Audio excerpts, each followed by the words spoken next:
Parley. Parley.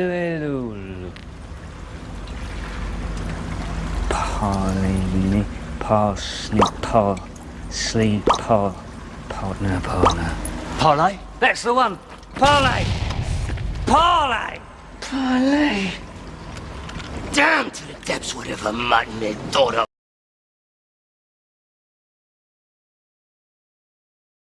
Parley. That would be the French. Hey there Retro Games fans, this is Andy C from Pieces of 8-Bit. Welcome to another episode on my YouTube channel. Today we're just going to be having a chat. I'm calling this Parley because, well, pirates, right? The idea is that every now and again, just occasionally, I'm just going to do a little bit of a video and talk about what I've been doing, what's been going on in the world of retro gaming, and what sort of things I'm going to be doing. Today's episode is going to be focused a little bit on continuing that theme of getting started with retro gaming. So the two things I'd like to talk to you about today, two things that I've wanted to talk about for a long time but couldn't find a reason to make an entire YouTube video about. Those two things are very much in the sights of anybody wanting to kind of get started with retro gaming, whether that's buying consoles or using emulation and technology such as Raspberry Pi. So the two things I want to talk about are basically the leads, the connectors that you need for your consoles. Now this might sound like a really boring topic, but actually it's been a learning journey of discovery for me.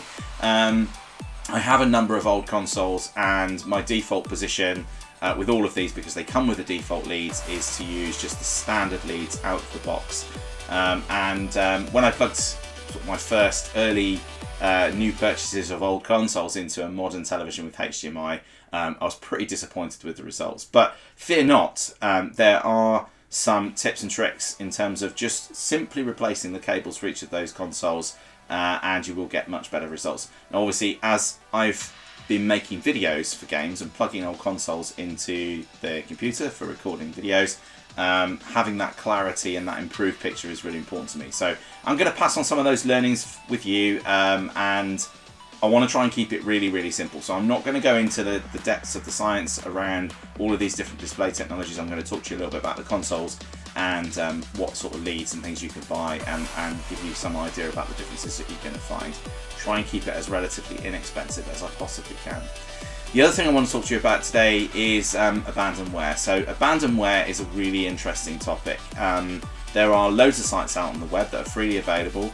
They have a real commercial feel to them, where they are providing access to software that is older and considered to be abandoned.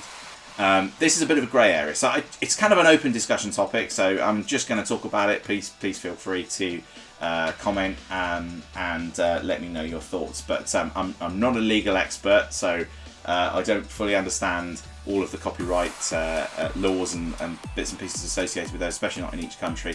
But I will try and explain the sort of moral thinking behind using abandonware and whether you should or shouldn't use it.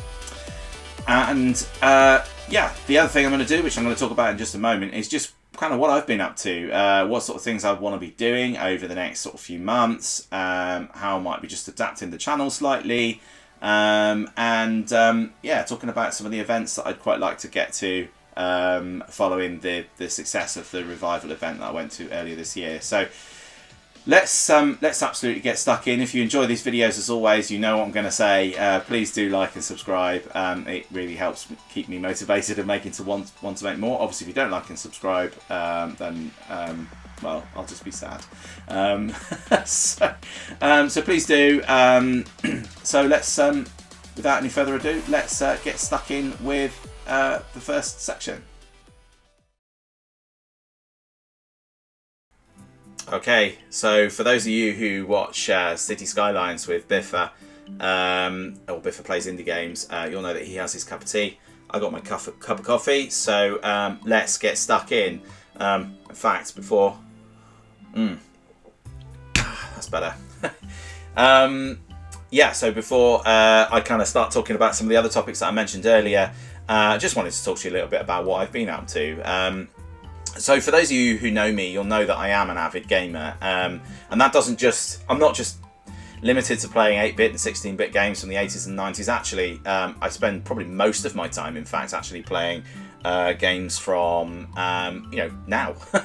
I'm currently playing Spider-Man 2 on the PS5. Just finished Assassin's Creed Mirage, which is a fantastic, in my opinion, a fantastic return to form for Ubisoft for the Assassin's Creed games. Absolutely stunning game. Really, really enjoyed it. Very much reminded me of the sort of older Assassin's Creed games, which were really, really good. Put a lot of hours into No Man's Sky, so that's something I keep coming back to. A game that I really, really enjoy. Had a bumpy start. I'm going to talk a little bit about Hello Games in the future, actually. I'm looking to sort of do an episode on some of the most influential British design and game houses from sort of the 80s and 90s and all the way up to now, because there has been many, and I don't think they get the recognition they really deserve. But so I play a lot of modern games, and you'll be surprised to hear, in fact, that retro gaming, I've always been into playing older games and going back and revisiting the classics. But typically what I've done is I've done that using Raspberry Pi. So probably in the last 4 or 5 years I've owned Raspberry Pi. Something I did during the pandemic was bought a Raspberry Pi and spent quite a lot of time revisiting some old games that way. And a lot of emulation as well. So that's been generally my route to playing some older games. And getting some games sort of loaded up through DOSBox and things like that on my home computer. So obviously an avid gamer, play a lot of games, it's only really recently that I've started getting back into. I say getting back into it. It's the first time really buying some old consoles. Some of the old consoles that I bought are consoles I used to own, which I regrettably sold at the time, not realising, as many of us did, that some of these consoles would be worth a bit of money in the future, or that we would just want them back and we just want to kind of revisit some of those old games on the original machines that they came on. For me, most notably, I sold my PSP. I regretted that instantly. I sold it for almost next to nothing. So I have bought another PSP. For those of you who saw my Retro Revival review, you will know that I bought a PSP. This is in fact not that PSP. I bought a PSP 1000, and then I noticed a company that I go to quite frequently over in, certainly go on their website quite frequently, a company called Retrosect over in Tewkesbury. He has some PSP 3000s in stock, which are much slimmer and lighter, and he's replaced the fascia on this one, which means that it's absolutely immaculate. So I actually traded in my PSP 1000 merely weeks after I bought it. Took a bit of a hit on that in terms of making a slight loss, but I'm absolutely thrilled at having the 3000. Love the look of the 3000. I love the weight of it, and it's just so shiny and wonderful. But the other thing is that I can also plug a cable into that and put it through the TV, which means that for me, I'll be able to do some reviews on some PSP games, and there are some absolute belters out there, so which I'd really love to look at again. I actually kind of got back into the console purchasing thing by buying some of these mini consoles. These are definitely worth a look. I mean, they are a good way of sort of getting your toe back into it. This is probably the only NES I'm ever going to buy. I'm not going to go back and buy. I'm probably not going to pick up any 8-bit consoles. One, I don't really have the room for them, and two, because I just think nowadays, that they just aren't necessarily standing up. Even with, you plug them into a modern TV, the outputs are very limited, and reliability is also an issue as well. So I've got the mini NES, that scratches the itch for that, but I've sort of decided to kind of buy from the 16-bit era, so I'm not going to be picking up a Master System, but I do have a Mega Drive and a SNES, and then sort of a lot of consoles beyond that. So I wasn't really a console gamer back in the day. I actually only really came to the console world in the late 90s. I would typically go around to my friends' houses and play on their consoles. We just never really had them in our house at the time. But once I got the PS1 and then the PS2 came out, which in my opinion is still the absolute pinnacle of console gaming for me. In that generation I picked up Gamecube, and I now have another Gamecube. I traded my Gamecube in, another massive regret. I absolutely love these little machines. They are just fantastic. I had a PS2 at the time. These are just they just look better in terms of, you know, you switch it on and there's the little G animation that comes on, and they're just fabulous, and the games on them were just brilliant. One thing I did notice actually on the GameCube games is that they are a little trickier than the modern Switch games. We were playing Mario Kart Double Dash on the GameCube the other day, and my son, who plays a lot of Mario Kart, was really struggling with it, and he was getting quite frustrated actually, and it is testament. I think a lot of these older games are quite difficult. I've been trying to play Tomb Raider 2, that got rage quit pretty quickly, and I will revisit that, I promise, but on the PlayStation 1, and I was playing Wind Waker, which is also, again, a fantastic, one of my favourite games from that generation, but my gosh, is it really difficult at times. Very frustrating game. Beautiful game, very frustrating. I've been picking up some others as well. I picked up my very first Xbox. I never really played on the Xbox. I didn't really know anybody that had one that I went around and played. By this point I was already kind of in work, so it wasn't like I used to go around to my mates' houses and play on consoles at that time, but I managed to find a really good deal on an Xbox. It came with a load of games. Xboxes are quite good to buy at the moment, the original ones. The games are quite cheap, so on recommendation from a friend of mine, I picked up Project Gotham Racing 1 and 2 for like £1 each. So I've been buying up lots of bits and pieces. And the other things that I've also been getting, so I picked up an Evercade console, which I think I've probably mentioned before, which is another really good way of getting into retro gaming. So if you want to get into retro gaming, you want to get something that's absolutely legit, and a really nice sort of retro styled looking console, you can pick up an Evercade. They've got a new one coming out at the end of this month, I think. And they do a handheld version and a sort of a traditional console that you plug into your TV version.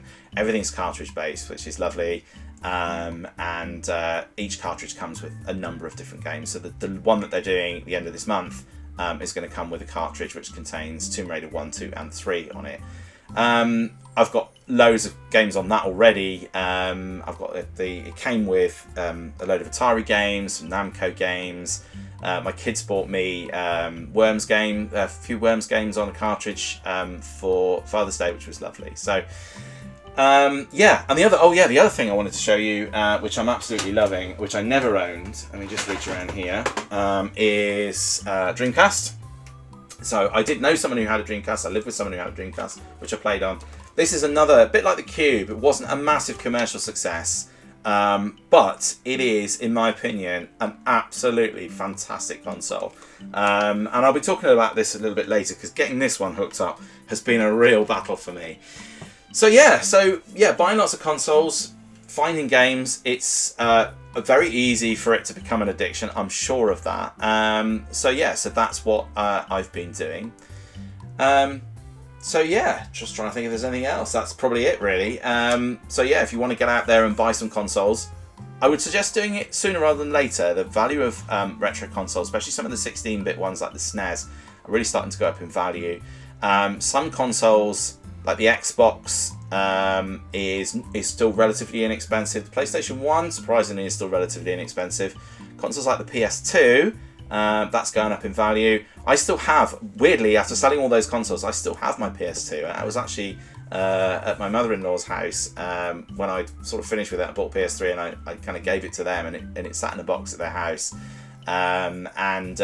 Just recently, as part of my new channel, I said to my mother-in-law, do you still have my PlayStation 2? And she's like, yeah, sure, you can have it back. And I had loads of accessories for it, because I had it for a while. So I've got my original PS2. That machine is an absolute workhorse, and in my opinion, the pinnacle of that generation. It just works. It's lovely. I still had most of my games for it, actually, as it happens, which was really, really cool. So yeah, I was very excited to get that one back. And also, while I was there, she said to me, "Oh, I've got an old console in the loft. If you go up there and get me a few bits and pieces down, you can have it." I don't know what it is. My wife intimated that it might be a Master System, so I was quite excited about that. I went up there, and it was an Amiga 500 Plus, which I was absolutely thrilled about. Most of my gaming in the 90s was probably done on an Amiga 500. Again, around my friend's house, he had one. We spent hours and hours playing loads of Amiga games. Absolutely fantastic. So I was thrilled at that. Unfortunately, it didn't work, but it is currently out for repair with Retro Repair Bear.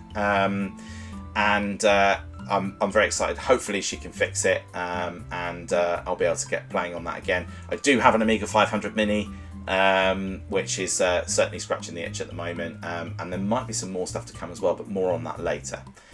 So let's go and have a think about and have a chat about what's coming next on the channel. Oh, important. Another sip of coffee. Delicious. Yum. Caffeine absolutely required. So yes, what's coming up on the channel? So I'm going to be continuing to do more of the thing that I enjoy doing the most, right? The whole purpose of doing this was to review retro games, and that's what I'm going to continue doing. I enjoy doing it. Some of the games, it's really random. I don't know which ones are going to be people are going to be interested in and which ones not, and sometimes I post them and I go and I've had like 4 views and I get sad. But actually what I have to remind myself is that I'm not doing this for the views. What I'm doing this for is really, it's a voyage of discovery for myself and a revisiting of those old classics. So I'm going to continue doing that because that's the main purpose of this channel. I am going to continue doing some of the Lego reviews as well, although I'm probably not going to do so many of those. Those ones don't seem as popular. I enjoy doing them. They are a bit of a faff to get all the equipment set up to do those, so I will be doing some more. I've got a couple of Lego builds actually to do, so typically what I've been doing is reviewing Lego that I've already built and then kind of coming back and then reviewing them. I do have a couple that are actually still in the box that I want to do, so I've been thinking about how I'm going to do that, so I'm still trying to work that bit out before I crack on and do it. But I know I've got 2 massive boxes of Lego to build, which I'm desperate to get stuck in with, so I will do those. The other thing I'm going to be doing is trying to get out to more events. I'm going to Scotland next week, so I'm hoping to get across to Edinburgh and to the National Museum of Scotland. They actually have a computer gaming retro event on at the moment through the summer, so we're going to go and try and check that out. I don't know if I'm definitely going to be able to do it or not, but I want to try and get to more events like that. I'm going to try and get to another retro revival. There's hopefully going to be more events from that organiser later in the year. And some more of the fairs as well, and try and get those posted, because those do seem quite popular. I enjoy going to those. They are inevitably quite expensive events for me, although I do have a lot of stuff now that I don't necessarily need to buy again. So I'm going to be doing more of that. And the other announcement really, I guess, is that I'm going to be changing the scope of what I review. So when I started doing this channel, the idea was that I was only going to be doing 80s and 90s games from my childhood, basically. That was the plan. But what I've realised is, picking up a Gamecube, getting my old PlayStation 2 back, picking up an Xbox, these are all early 2000s consoles, and I've got a huge collection of I say huge, I've got a large collection of games for those, and the games are relatively inexpensive, and I probably played I was probably the most avid gamer at that time, and so I feel like I'm sort of cutting myself off from reviewing a load of games that I really, really enjoyed. I mean, there's some absolute amazing games in there. Things like Burnout, which come, some of the Burnout series, sort of finishing with Burnout Paradise, which in my opinion is one of the best driving games ever. Although that is somewhat later. I love playing randomly some of the Harry Potter games on the Gamecube. Some amazing games on the Gamecube. We've got Rogue Squadron 2, which I absolutely loved, Luigi's Mansion, Smash Brothers Melee. I would say Mario Sunshine, that game really annoyed me. Wind Waker. So some fantastic games on the Gamecube. More games that I care to mention on the PlayStation 2. So many to mention. Obviously the original GTA 3. Probably not a game I'm going to review. I might do. It depends on how I feel. But obviously that's been reviewed and everybody knows about that. So I'm trying to get back to some games that perhaps you remember, but perhaps weren't, the AAA titles. So yeah, the general thing is that I'm going to be reviewing games from basically my cut-off's going to be about 20 years. So anything that's sort of 20 years plus old is definitely going to be ripe for review. I want to do some things as well, like I want to just review the entire GT series, the Burnout series, the SSX series. So there's loads of games that I kind of want to go and do some longer reviews of, there's plenty of games on the Dreamcast as well that sort of borderline late 90s, early 2000s. So you got things like Crazy Taxi in there, Virtua Fighter, Sega Rally 2, games that I'd really just love to go and revisit and play along and review with you. So that's my plan. So yeah, those are the sort of big main things really. This kind of video, this kind of chat along video, you may be pleased to hear or may not be pleased to hear. I'm not going to be doing this very often. The idea is really to do the game reviews and continue doing that and get out to some events. But I just wanted to have a moment just to kind of chat to you about what I'm thinking. So yeah, that's what's coming up. In terms of the actual next steps of games I'm going to play, I'll keep those under wraps for now. Hopefully you saw my Xenon 2 review last week. But loads more like that coming soon, so keep tuned.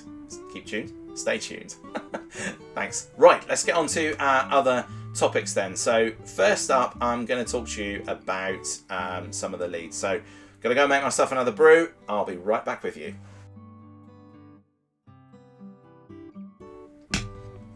Right then, so I'm going to dive into the very exciting and thrilling world of cables. So it's really hard to dress this up as a subject, and I didn't want to do a whole YouTube video on it because there are plenty of YouTube videos out there that talk about the science of cables and the different technologies and all those kind of things. So what I wanted to do is really sort of take 10 or 15 minutes just to kind of talk about the very high level basics of cabling for your old consoles. So if you are thinking about going out there and buying a retro console, then thinking about what cables you need to plug in the back, rather depressingly and rather boringly, is something that you do need to consider. Now, obviously, if you're going to go for a Raspberry Pi, or you're going to go for an Evercade, or you're going to go for something more modern, so you don't need to worry about it. You've got good old HDMI. HDMI is pretty much everywhere now. It is an absolute miracle format. It's completely widely supported. It's an international standard. So basically, if you're playing on anything from the PS3 upwards, so the Xbox 360 is a weird one because that has that you could get an HDMI version of that one later in its cycle. And actually, if I do pick up an Xbox 360, I think for simplicity, that's probably what I'm going to look for. So yes, so yeah, if you're picking up something sort of post kind of 2008, 2007, 2008, HDMI is going to be a winner. As I mentioned before, if you pick up the mini consoles, then yeah, that's what I was just looking for. Yeah, if you pick up the mini consoles, they will typically have HDMI in the back. The only time HDMI might become a bit of a problem, just something to watch out for, is there's also mini HDMI as well. And if you pick up a Raspberry Pi, definitely worth picking up. They come with sort of very small HDMI connector, but you can buy a lead for that and it just plugs straight into your TV. That's nice and easy. HDMI, very straightforward. One of the things, if you decide that you want to go and buy some older consoles, you will immediately discover is that most consoles come with what is called a composite. Right? Yeah, composite. That's right. I always remember the thing. Composite cable. This will be very familiar to you. So this is the Xbox connector. Now, as I mentioned, just want to say this. Very first time owning an Xbox, the connector on this is massive. Why is that so huge? Like, you know, I've got other connectors over here. So that's the connector side for the N64 and the Gamecube and the SNES.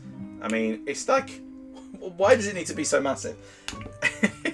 Everything about the Xbox is enormous. The Xbox is enormous. The connector is enormous. The controller is enormous. Everything about it is enormous, and it weighs a ton. I kind of, you know, I was a typical Sony fanboy back in the day, so I never even entertained the Xbox. Having said that, this first Xbox, it's an absolute joy. I've really enjoyed actually having a go on it, and of course, because I've never played a lot of the games before, I'm playing them for the first time. So that's going to be quite fun. When I come to review some of those, you know, I will be reviewing them for the first time. So where you might be thinking, oh my goodness me, he's already terrible at these games he says he's played and was good at back in the day. These will be games I've never even played before, so you can imagine there's going to be carnage. But yeah, so anyway, back to the topic. These are cables that you will be familiar with. This red, white and yellow cable. So basically, the red and the white are your right and left audio, and the yellow, this one single cable. So these, for your 2 channels of purely your audio, this yellow cable carries all of the data relating to video. So and it's basically just on this little pin in the middle here. So around the outside is just the earth. So this little pin in the middle here is carrying the entire data of your video signal. So as you might imagine, on a modern TV, which is capable probably for most of you of supporting 4K, at the very least 1080p, this is like about a quarter of that, and the signal is rubbish. Now, of course, the other problem is also compounded by the fact that you can no longer generally plug these into your TV. You can plug these into a little SCART converter if you've got a TV old enough to take SCART, and some TVs will also take these, some older flat panel TVs. But actually, those older flat panel televisions that even take these, you'll find that the quality is not particularly good. Those TVs weren't great at turning these into digital signals. That's the problem. These are analog signals, very poor ones. And so I very quickly discovered, after I plugged into my little retro scaler, which I've shown you before, so this is how I get these into a HDMI. So basically I've got HDMI out on there, I plug these into here, get HDMI out, select the input, and throw into the TV. And the first time I did that, I was absolutely devastated. The picture quality was terrible on universally pretty much everything. So I thought to myself, okay, well, what's the best I can do? What are the options? For a lot of consoles, sort of late 90s, early 2000s, there are some other options that you've got. So in the interest of keeping it simple, I have here the Xbox equivalent, which actually only just came. So again, enormous connector. This one actually comes with five connectors instead. So you've got your audio ones here, and you've got these three ones here. Now it's red, green, and blue. It doesn't actually mean it carries the red, green, and blue signal. I won't go into the science of this, but basically it's telling the TV essentially other things like brightness, luminance, that kind of stuff. So you've actually got three cables now carrying your analog signal to your television.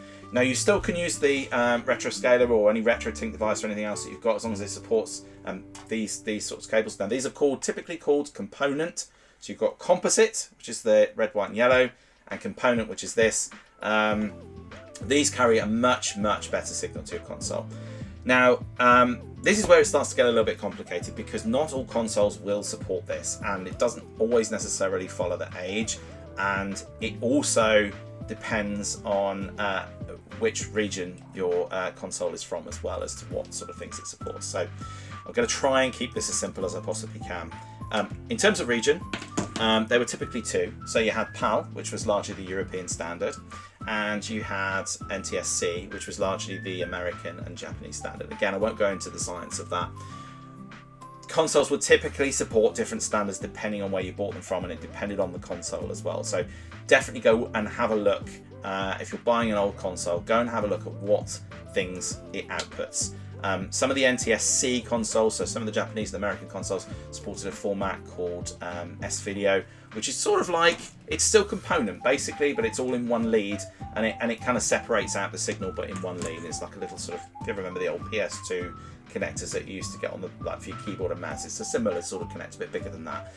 A lot of consoles supported that. A lot of consoles in my region, in the PAL region, didn't support S-Video, so your choices were typically limited to composite or component. So yes, that's what I've been buying for a lot of consoles. So just in terms of which consoles support that, so the Xbox, obviously, the original Xbox supports component. The Xbox 360 supports component, or if you buy a new one, HDMI. The PS2 will also support both, and actually if you start your PS2 up and you don't go straight into a game, you can go to the settings and you can actually switch it over, and you'll see it's like you can either have it as composite or the other option, which is, you see it as like, I'm trying to remember this now, YCBY something or other, I can't remember. I always forget. I've seen it written a million times, can never remember what it is. Put it on that setting. The output difference on the PlayStation 2 for component is like night and day. Makes a big difference. PS1 doesn't seem to support that. Mega Drive doesn't seem to support that. So you are kind of stuck with, certainly in the PAL region, you are stuck with composite. I think the PS1 supports S-Video in NTSC, but you need to check that. I think it might also support RGB via SCART. I can't remember, but I haven't been able to get the PS1 looking better. Nice thing about the PS1, of course, is that you can play PS1 games on the PS2, and if you have a PS3, You can also play them on the PS3, and the PS3, of course, is HDMI. So there are some definite benefits there. Although weirdly, I tried playing a game on my PS3, and it just was not loaded fine on the PS1. Very strange. So, other options available to you. So, this is something I picked up for the Nintendo consoles. So, I picked up, actually for the Wii, I have picked up a component cable for the Wii separately. But what's worth remembering is that the N64, the Gamecube and the SNES all support the same basically plug on the end here, this AV out. It's supported on all three of those consoles, which is great because you could buy a single device for all three. Now, this was a little bit pricier. This one was £60 and it's called a RetroTink 2X. And basically this is specifically for Nintendo consoles. So you can buy a RetroTink device. It's a bit like the Retro Scaler, a bit more expensive, better quality. But it's like, 3 or 4 times the price at least, maybe more than that actually. This one is basically the same sort of electronics, but just specifically for the Nintendos. But the reason I decided to fork out £60 for this one is because it covers 3 different consoles. So instead of buying 3 separate leads for each one, I've just got this one. It's a great little device. You literally plug it in the one end. It's self-powered, and it detects, basically what it will do is detect the best possible signal out from all your Nintendo consoles, and then give you a mini HDMI out, which you can plug straight into your TV. This works fantastically with the Gamecube. The Gamecube actually has a digital out. I have not been able to find a cable for that anywhere. So this does really, really well for the Gamecube and the SNES. Weirdly though, the N64 doesn't have RGB out, so even though it's kind of newer than the SNES, the output is less good. So this will just take basically the, I think it just take, for the PAL region, I think in NTSC it will take S-Video, but here it will just basically take composite and do a good job of upscaling. It's okay. It's kind of the best you can really do at this point. There is a mod that you can do for the N64 where you get a little board and you basically solder it onto the N64. 1, I'm not very good at soldering, and 2, I'm terrified about opening it up and causing it to get damaged. So I'm just going to live with it. This does a pretty good job, actually, even for composite for the N64. Composite weirdly works okay with the N64. Yeah, it seems to sort of get away with it for some reason. Some consoles just seem to work better than others. So that's the Nintendo solution. You can, of course, still buy other cables. One thing that I've noticed with the official cables for Nintendo is they are insanely expensive. I don't know why. I just don't know why. That's very odd. So that's the Nintendo option. A couple of options before I talk about my favourite. And I say my favourite, that's definitely in inverted commas. I'm going to talk to you about the Dreamcast in a moment, but just a couple of other things that you might want to get yourself as well. If you're thinking about plugging some of these consoles into your PC or your Mac and actually playing on the screens on there, you can do that. So there's a couple of options here. So as I mentioned, you'll need to get yourself something like this to get the input to HDMI. Then you can plug into like a video capture card, which is usually just a little dongle. They're relatively inexpensive. This one's a USB-C one. I think it comes with an adapter for the original USB format, but I've got USB-C on my computer, so that's fine. Literally, you can just you can do a video capture. Your computer will see this as like a webcam, and you can just open a screen and play on that. And for most consoles, it will just take the audio through this, and you'll get the audio come through your PC speakers, which is absolutely fine. There are some examples where that's not the case, and you can pick yourself up one of these, which is an audio capture card. Again, relatively inexpensive. The reason I have this is for the Dreamcast, and I'll tell you about that in a second. But basically, same sort of thing. So your red and white audio cables can go in there. It also takes a 3.5mm jack, and you plug that into the USB port in your computer, and it will see that as a microphone, basically, which is really handy. Also really useful if you've got things like, some old cassettes or vinyl or whatever that you wanted to capture on your computer. You can use that for that. So, Dreamcast. This has been a voyage of discovery for Dreamcast. So Dreamcast, I've got the standard cable that comes with Dreamcast. Dreamcast has the rather cool ability to actually output to VGA, and that's probably partly to do with the fact that it's essentially a little PC. It runs an old version of Windows called Windows CE, which is Compact Edition Windows, which is what you used to see in things like PDAs and stuff back in the sort of late 90s, early 2000s. So I'm thinking to myself, well, VGA's got to be a better option than your composite, which of course it is. So getting a VGA cable for the Dreamcast was straightforward enough, actually, as it happens. So first thing I did was I went out, and I'm just going to unscrew all these bits and pieces here because, well, I can't actually as it happens, so I'm just going to show you what I got. So, Dreamcast connector, normal Dreamcast connector on the end. And I bought the Dreamcast lead, which is this thing here, which has got a VGA connector. Let's see if I can try and unplug that so you can see. Come off. Let me have a look. Just also unscrewing the little mount screws as well, which have now come off. Oh, that was a mistake. I regret my decisions. There we go. Okay, so that's the VGA cable that it comes with. So VGA obviously doesn't carry audio, so hence the reason for the audio capture card. So you've got your VGA connector on the end there, and your two audio cables there. Again, relatively expensive. This came in the post. I was very excited. Fantastic. I thought I will just plug that into the Dreamcast, and I'll plug this end into the... Oh, yeah, how will I get this into my video capture card? Okay. Then I thought to myself, actually, I have a VGA to HDMI converter that I bought ages ago. Fantastic, sorted. I can plug it into that. So I plugged it into that. No dice.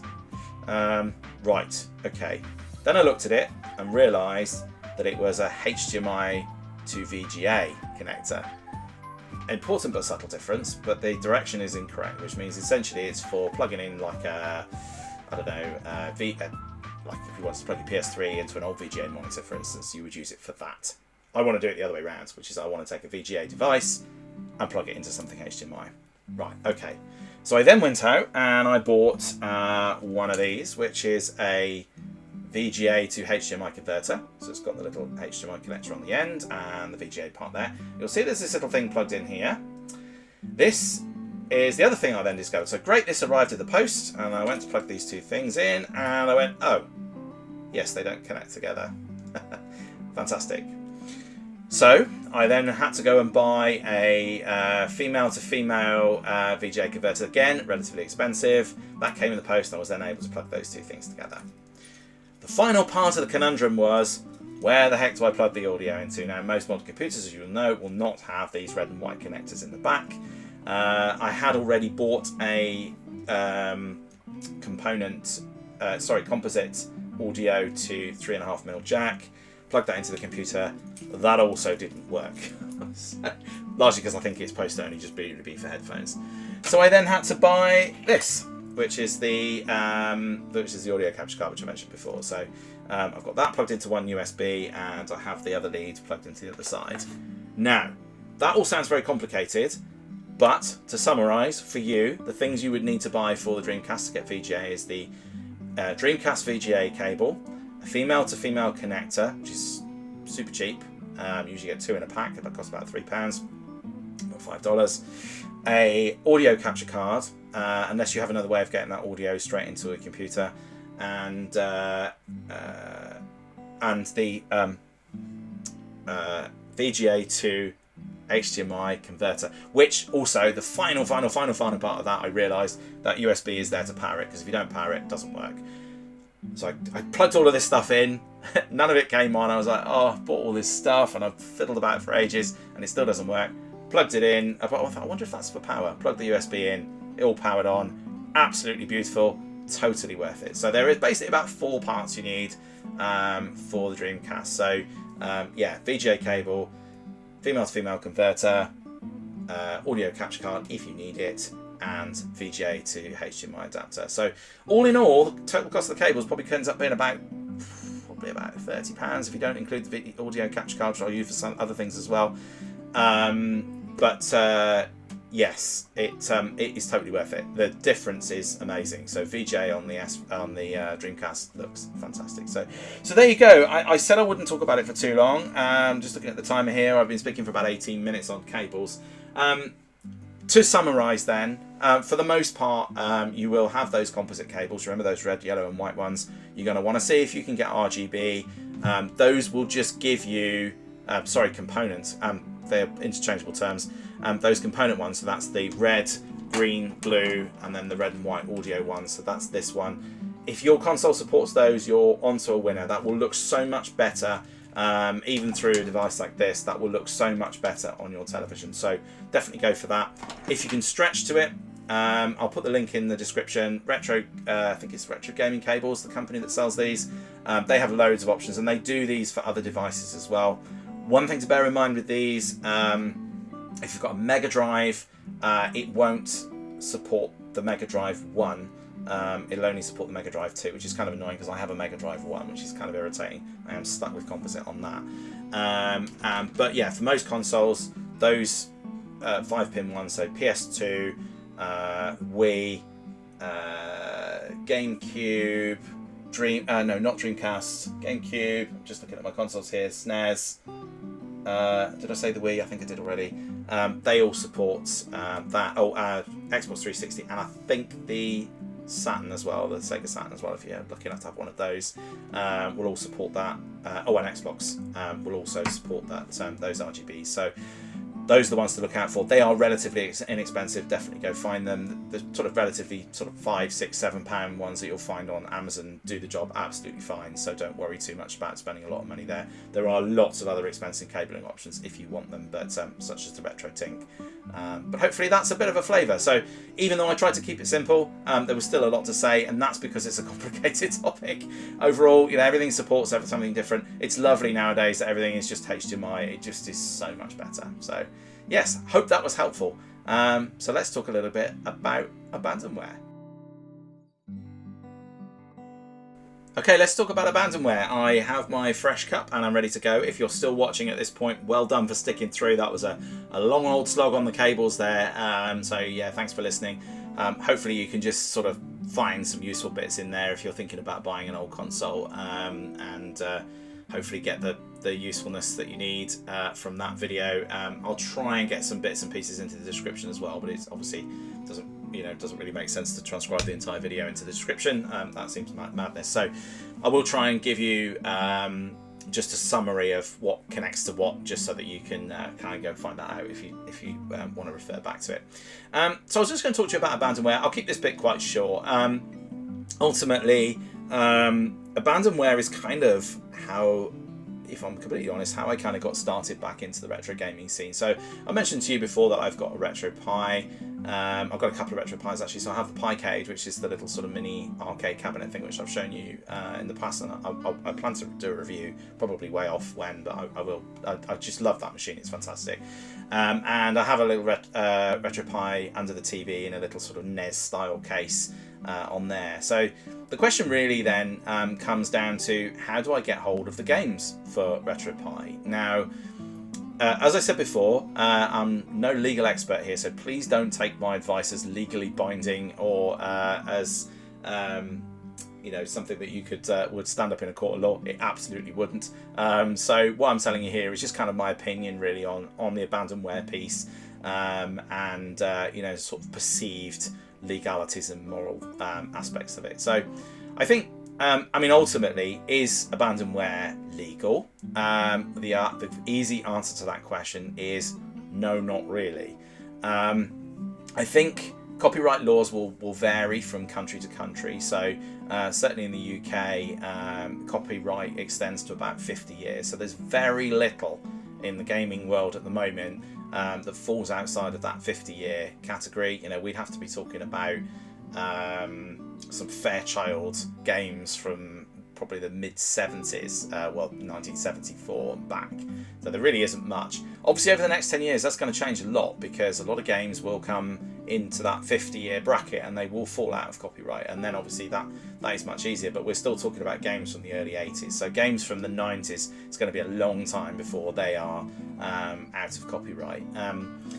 So what is Abandonware? Abandonware basically is, the idea of it is that a lot of the software houses that produce the software and a lot of the machines or consoles are no longer produced, and some of these games are difficult to continue to play. So the idea behind Abandonware is basically that they see it as being a kind of fair game, excusing the pun, but the idea being that you can play these games.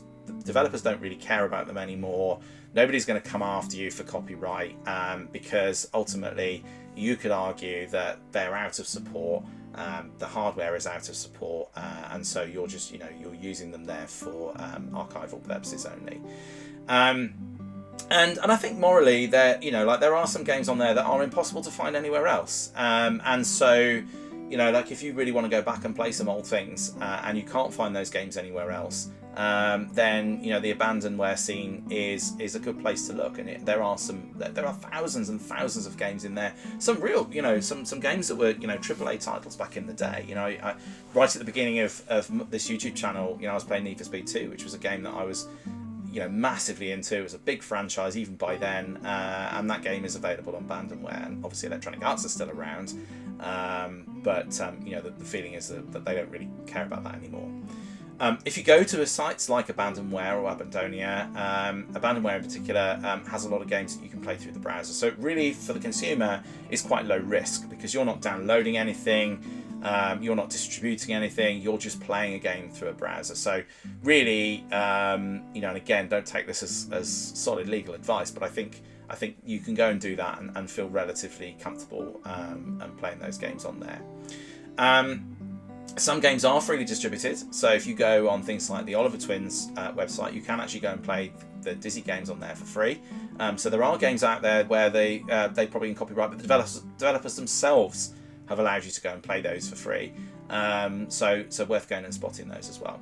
One thing I would say is that if you can find a game on something like GOG or Steam, for instance, so when I was playing Theme Park the other week, I actually bought that game again. You can usually pick them up for relatively cheap prices, like £1 or £2 or $2 or $3, and you can play those. So I would implore you to go and find those games. Typically, if those games are for sale on one of those platforms, Abandonware will remove them from download and point you to the website to go and actually purchase them. So basically, if a game is still making money, if it's still available for purchase, Abandonware will typically remove that, which is really good.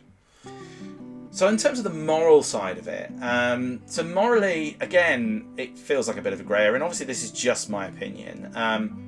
One of the things that I've been trying to do as I've started this channel is to make sure that any of the games that I'm reviewing on my channel are either games that I've bought through Steam, as I mentioned before, or games that I actually own on the console. So I'll typically go out and find, if I want to review a particular game, I'll typically go out and find that game somewhere. So Xenon 2, for instance, I have that on the Evercade. Riven, I actually found the discs in my loft the other day, and some of the games I've just picked up from like the CEX or from other retro game distributors, and so I'm trying to do that. And even if ultimately I can't get that original copy of the game working, so with Xenon 2 for instance, I could not get Xenon 2 to work with the Evercade through my video capture card. It was too laggy, and it was a bit buggy, and it just wasn't working. So I've got a licensed copy of it. I went on to Abandonware, and actually the version that you see there is through DOSBox and actually played through the browser. So that might be somewhat of a risky admission for me, but morally I see that as being, well, look, I've paid money for a cartridge with Xenon 2 on it, so I'm just for my videos, I'm using this version here because it's better. But if I'm going to play Xenon 2, I'm going to play it on the Evercade on the device that has the license on it. So it's things like that where you've just kind of got to weigh up yourself about how you feel about these things. I think if you're downloading ROMs from other sites where they're just kind of freely available and those games are still available, so a lot of Nintendo games, for instance, that really is a grey area. There are, well, it's not even grey area, it's quite black and white. Nintendo don't want you to they don't consider any of their games to be abandonware, and in fact, that they are still distributed. Even the original Super Mario Brothers, I've probably got about 7 copies of that distributed across various different platforms. If I'm going to do a review of a game like that, what I'm going to do is probably fire up the Switch and go on to the the little retro console thing on there on your online subscription and play them through that, because that's going to be the most sensible way of doing that. But you know, a lot of old PC games, a lot of old consoles, other consoles and things like that, you just won't find the games anywhere else now. Or if you do, you know, they're just going to find them in CX. The platforms aren't supported or largely not available anymore. And so, you know, you can go and have a look in there and have a go. When it comes to Raspberry Pi, again, you know, just you're going to want to put a bunch of games on there. The nice thing about Raspberry Pi versus those sort of 30,000 games consoles, though, if you buy those consoles from Japan, from Far East, from China and places like that, not from Japan, you won't get them from Japan. You buy them from China, those sort of 30,000 games, 50,000 games, those kind of things, those will almost certainly not have any licensing on them. They'll either be a rubbish version of a game that's been made, the sort of a rip-off version of it, which will just be terrible, or it will be an unlicensed version of, you know, typically a lot of Nintendo games on there and Sonic and things like that. They won't be licensed. Don't know where they've been made. Don't know, you know, what the conditions are. All those kinds of things. I would just avoid them. You know, if you want to buy them as a gift or something, you know, fine. But personally, if you're worried about the moral implications, I would definitely avoid getting one of those. Raspberry Pi is obviously a legitimate piece of hardware. You know, it's a fantastic piece of hardware as well, British company as well. You can download the games that you own for that, or find them on Abandonware and download them. It's sort of a little bit less morally ambiguous, if you know, depending on how you feel about it. So that's what you can do. And obviously, then if you've got the Raspberry Pi, it means that you've got control over what games you want to install on there. Some of these ones with 30,000 games on, it's just like bewildering. There's so many games on there, you're just like, well, where do I even start with this? Whereas you might say, well, I've got some old carts knocking about and a few old PlayStation games knocking around that I want to put on there, and there's some Abandonware games that I feel comfortable downloading and popping on as ROMs. And that's fine. You might have 50, 60, 70 games on there that are your absolute die-hard favourite classics from the 90s or the early 2000s, so you can pop those on there. One thing you'll find with the Raspberry Pi is that some of the more modern consoles, so anything sort of PS2, Dreamcast, has sort of reasonable support on Pi for Dreamcast. Gamecube's not great at all. N64 weirdly is not great either. So you might struggle with some of those, and you might want to consider going out and actually getting an old console, or picking up a Switch with some of those retro games already on it. And that's obviously very legitimate. So so that's it really for Abandonware. I mean, yeah, go and have a look. I will put some links in the page for you to go and have a look. It's a huge wealth of stuff, and in many ways I'm very pleased that it exists, because it is a way of making sure that all of these things are still around. You know, like it would be very easy for a lot of this software to disappear forever. And that would be a real shame, because there's some real classics in there. There's some absolute dross in there as well. It's absolute rubbish. But typically, you know, that there's you know, they are maintaining an archive of some of this really old software, which is brilliant. You know, I found Night Law on there when I did the review, that my very first review. I found Night Law on there, and I don't know where else I would have looked, to be perfectly honest. It's not any game that anybody's interested in anymore. The only way I would have found it is if I was lucky enough to go to a fair. I'd have had to have bought a Spectrum, I'd have had to have worked out how the hell to get that connected up to the video capture card, and then I would have had to have been lucky enough to find a copy of Night Law, which would probably have been quite hard. So, you know, for games certainly of that age, you probably won't find them anywhere else. So this is probably the best, least morally ambiguous way of downloading some of that older stuff. So go and have a look, you know, play through the browser a little bit, go and find some games, decide how you feel about it. It's really down to you. You know, I don't think anybody's been prosecuted for downloading anything from Abandonware, but, you know, like I said, I'm no legal expert, so, you know, just make the decision for yourself. But that is Abandonware. So, in summary, is it legal? Not really. Is it morally okay to do it? That's up to you. I think it's okay for most things. Should you buy the games if they're available? Yeah, you should do. If the games are still available and the publishers and the developers are still selling it, then yeah, you probably should go buy it. But if they're not, you know, I think it's fair game. That's my personal opinion. So hopefully that was helpful. Hopefully that and you made it through alive in my fascinating and thrilling ride through cable discovery. That's it for this session. Like I said, I'm not going to do these very often. Just if I've got enough things that I want to talk about, none of, you know, like a few random things that don't necessarily make a video in their own right, then I'm going to do that. As I mentioned, I'm going to try and get up to this place up in Scotland, this National Museum of Scotland, in the next few weeks, or next week in fact. Obviously going to be carrying on doing the game reviews as I always have been, and the LEGO reviews as I mentioned before. But I will be starting to review some newer games, so look out for that next one. It's probably going to be somewhat of a newer game. And I say new, we're still talking well over 20 years. Yeah, and I'm also going to start looking at, now I've got a decent collection of old consoles, I would like to do a bit of a console retrospective. Now obviously I have a finite number of consoles, so I'm probably going to try and spread that out a little bit. Yeah, that's what's up and coming. So yes, please do like and subscribe. Thank you very much for watching. If you've made it this far, well done. Go and make yourself a cup of coffee or a cup of tea or whatever floats your boat. I will be back very soon. A normal service will be resumed very soon. Please do let me know your thoughts in the comments, or if you have any sort of further advice on the cabling thing. I am very new to this, so I apologise if any of that was wrong. Or if there is a better option for some of those consoles to go, hey, hang on, that console supports this format and you didn't even talk about it. That's because I didn't know. So please just let me know if that is the case. That is it. So until the next time, thanks ever so much for watching. Like and subscribe, as I said about 3 times now. I do apologise. And I will see you soon. Until then, take care. Bye for now.